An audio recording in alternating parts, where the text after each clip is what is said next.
কবিতা মৃত্যুর পরেও, কলমে অসীম কর্মকার।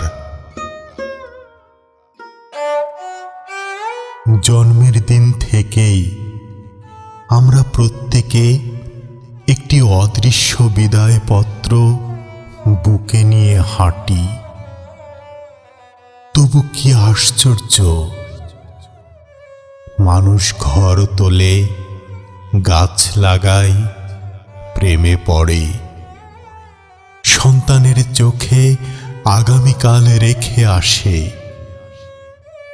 সে জানে সবকিছু থাকে না, তবু সে স্বপ্ন দেখে যেন স্বপ্নই পৃথিবীর সবচেয়ে দীর্ঘজীবী প্রাণী। আমি দেখেছি একটি শুকনো পাতা মাটিতে পড়ার আগে শেষবারের মতো সূর্যের দিকে তাকায়। আমি দেখেছি নদী তার ভাঙন লুকিয়ে রাখে, সমুদ্রের দিকে নিরবধি বয়ে চলে যায়। আমি দেখেছি একটি পুরনো বাড়ি জীর্ণ শীর্ণ হয়ে ভেঙে গেলে ইটের ভেতর থেকেও মানুষের কণ্ঠের প্রতিধ্বনি বেরিয়ে আসে। তখন বুঝেছি নশ্বরতা কেবল মৃত্যুর অন্য নাম নয়। নশ্বরতা হলো হারিয়ে গিয়েও কোনো অদৃশ্য উপায়। আমার শরীর একদিন মাটির কাছে ফিরে যাবে, আমার উচ্চারণ মিশে যাবে বাতাসের অসংখ্য শব্দে।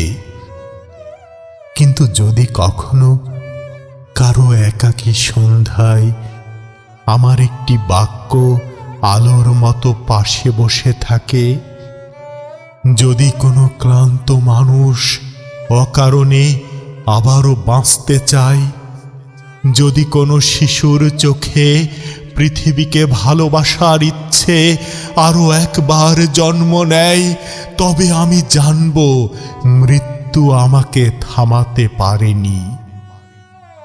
কারণ মানুষ বড্ড আশাবাদী তার সময়ের চেয়েও। সে বেঁচে থাকে তার রেখে যাওয়া করুণায়, তার অসমাপ্ত স্বপ্নে, তার নিঃস্বার্থ ভালোবাসায়।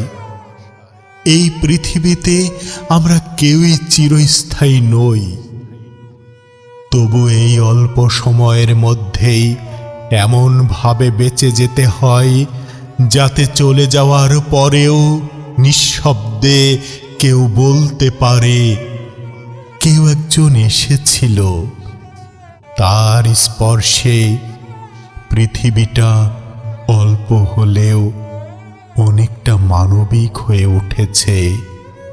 এই তো মানুষের সবচেয়ে দীর্ঘ জীবন।